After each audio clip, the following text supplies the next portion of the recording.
അനുദിനം യേശുവിനോടൊപ്പം. മത്തായി എഴുതിയ സുവിശേഷം 4-ാം അധ്യായം 4-ാം വാക്യം.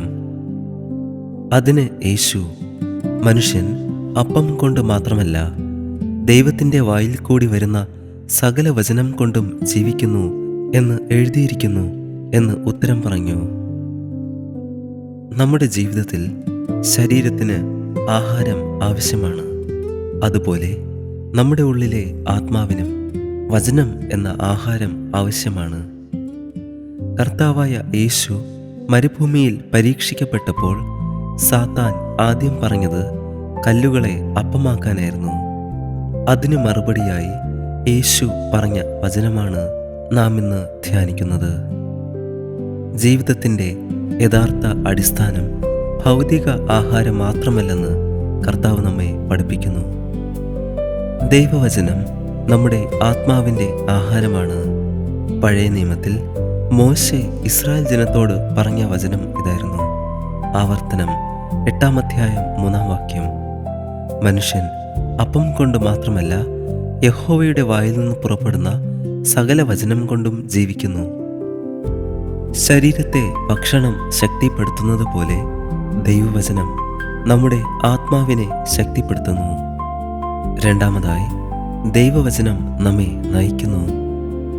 സങ്കീർത്തനം 119, 105-ാം വാക്യം. നിന്റെ വചനം എൻ്റെ കാലിന് ദീപവും എൻ്റെ പാതയ്ക്ക് പ്രകാശവും ആകുന്നു. നമ്മുടെ ജീവിതത്തിൽ പലപ്പോഴും ഏതു വഴി തിരഞ്ഞെടുക്കണമെന്ന് അറിയാതെ നാം സംശയിച്ചു പോകാറുണ്ട്. അത്തരം സമയങ്ങളിൽ ദൈവവചനം നമ്മുടെ പാതയ്ക്ക് പ്രകാശം നൽകുന്നു. 2 തിമോഥെയോസ് 3-ാം അധ്യായം 16-ാം വാക്യം നമ്മെ ഇങ്ങനെ ഓർമ്മിപ്പിക്കുന്നു.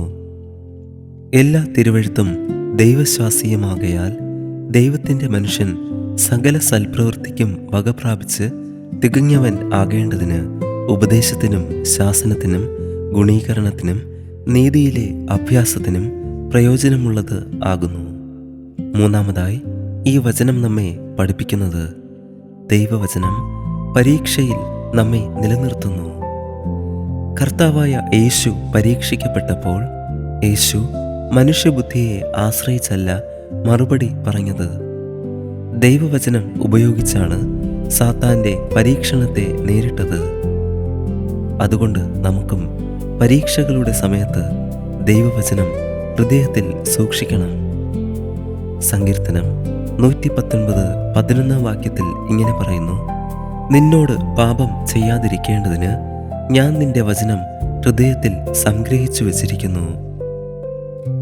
നാം വചനം വായിക്കുമ്പോൾ അത് നമ്മുടെ ചിന്തകളെ മാറ്റുന്നു. വചനം ധ്യാനിക്കുമ്പോൾ നമ്മുടെ തീരുമാനങ്ങളെ മാറ്റുന്നു. വചനം ഹൃദയത്തിൽ സൂക്ഷിക്കുമ്പോൾ പരീക്ഷയുടെ സമയത്ത് അത് നമ്മെ ഓർമ്മിപ്പിക്കുന്നു ദൈവത്തിൻ്റെ വഴി തിരഞ്ഞെടുക്കുക എന്ന്. യോഹന്നാൻ 6-ാം അധ്യായം 35-ാം വാക്യത്തിൽ കർത്താവായ യേശു ഇങ്ങനെ പറയുന്നു: ഞാൻ ജീവന്റെ അപ്പമാകുന്നു. എൻ്റെ അടുക്കൽ വരുന്നവന് വിശപ്പുണ്ടാകയില്ല. ഈ ലോകത്തിലെ ഒരു വസ്തുക്കൾക്കും നമ്മുടെ ആന്തരിക വിശപ്പുകൾ തീർക്കാൻ കഴിയുകയില്ല. എന്തെന്നാൽ മനുഷ്യൻ്റെ ഏറ്റവും ആഴത്തിലുള്ള ആവശ്യം ദൈവമാണ്. കർത്താവായ യേശുവിനോടുള്ള ബന്ധത്തിലാണ് ആത്മാവിൻ്റെ യഥാർത്ഥ സംതൃപ്തി. അതുകൊണ്ട് ആത്മാവിന് ദൈവവചനം നൽകാൻ നാം മറക്കരുത്. ദിവസവും ദൈവവചനത്തിനായി കുറച്ച് സമയം മാറ്റിവെക്കാം. വചനം ശ്രദ്ധയോടെ ധ്യാനിക്കാം. വായിച്ചതിനെക്കുറിച്ച് പ്രാർത്ഥിക്കാം. ആ വചനം ജീവിതത്തിൽ പ്രാവർത്തികമാക്കാം. വചനം വായിക്കുന്നത് മാത്രം പോരാ, വചനപ്രകാരം ജീവിക്കണം എന്ന് യാക്കോബ് 1-ാം അധ്യായം 22-ാം വാക്യം നമ്മെ ഓർമ്മിപ്പിക്കുന്നു. ദൈവവചനത്തിന് നമ്മുടെ ജീവിതത്തിൽ 1-ാം സ്ഥാനം നൽകാം. അതിനായി ദൈവം നമ്മെ ഓരോരുത്തരെയും സഹായിക്കട്ടെ. നമുക്ക് പ്രാർത്ഥിക്കാം. കൃപയും സ്നേഹവും നിറഞ്ഞ സ്വർഗീയ പിതാവേ, ഈ പുതിയ ദിവസത്തിനായി ഞങ്ങൾ അങ്ങേക്ക് സ്തുതിയും സ്തോത്രവും അർപ്പിക്കുന്നു. ഞങ്ങൾക്ക് തന്നിരിക്കുന്ന അങ്ങയുടെ വിലയേറിയ വചനങ്ങൾക്കായി നന്ദി. മനുഷ്യൻ അപ്പം കൊണ്ട് മാത്രമല്ല അങ്ങയുടെ വചനം കൊണ്ട് ജീവിക്കുന്നു എന്ന് ഞങ്ങളെ ഓർമ്മിപ്പിച്ചതിനായി നന്ദി. ഞങ്ങളുടെ ഹൃദയത്തെ അങ്ങയുടെ വചനത്താൽ നിറയ്ക്കണമേ.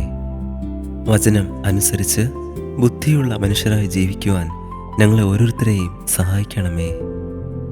ഞങ്ങളുടെ വാക്കുകളിലും തീരുമാനങ്ങളിലും പ്രവൃത്തികളിലും അങ്ങയുടെ വചനം പ്രതിഫലിക്കട്ടെ.